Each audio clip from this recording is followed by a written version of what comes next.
friends! It's me again, Alodia! So, welcome back to my YouTube channel, and kung hindi ka pa nakasubscribe, mag-subscribe ka na!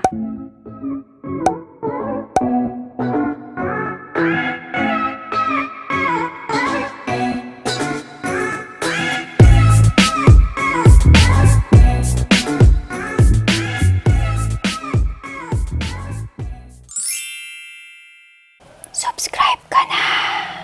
So today is a very beautiful day because today I am going to unbox a limited edition CopperMask 2.0.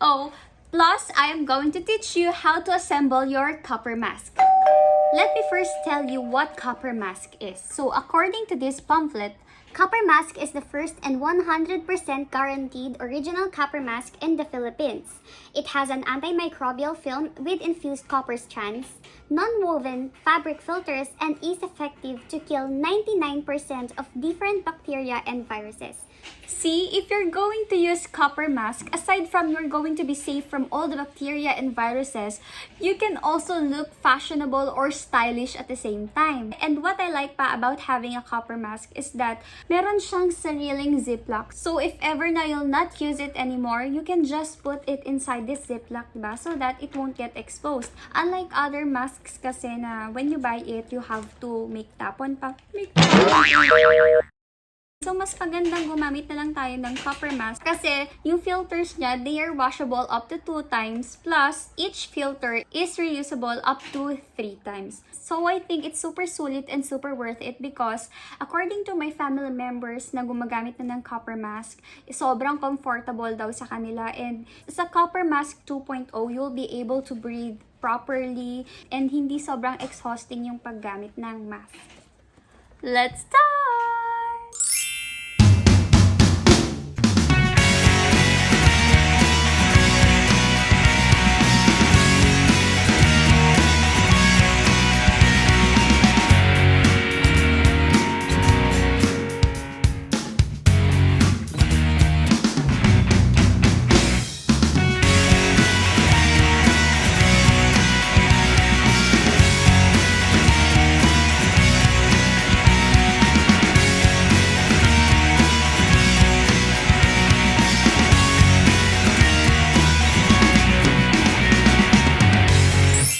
Unboxing your CopperMask, you'll be able to see there this pamphlet that discusses everything you need to know about CopperMask.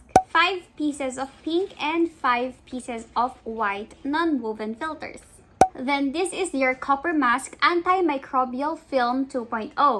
Then the stickers that you're seeing here are your seal stickers used to seal your CopperMask and the colored CopperMask logo. And lastly, we have our 2 elastic strings. Now, let's assemble our CopperMask. First, fold the CopperMask in half. Make sure that it is aligned. Then, get 2 seal stickers and put them at the top and bottom part of the mask.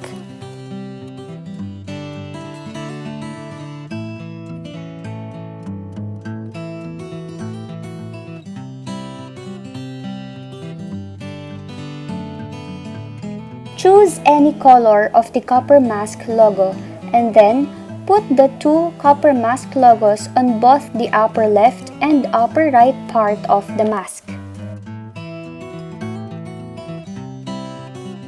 Next, place a piece of non-woven fabric filter inside the CopperMask antimicrobial film. Finally, you can now put the elastic strings on both sides and adjust it depending on your preference.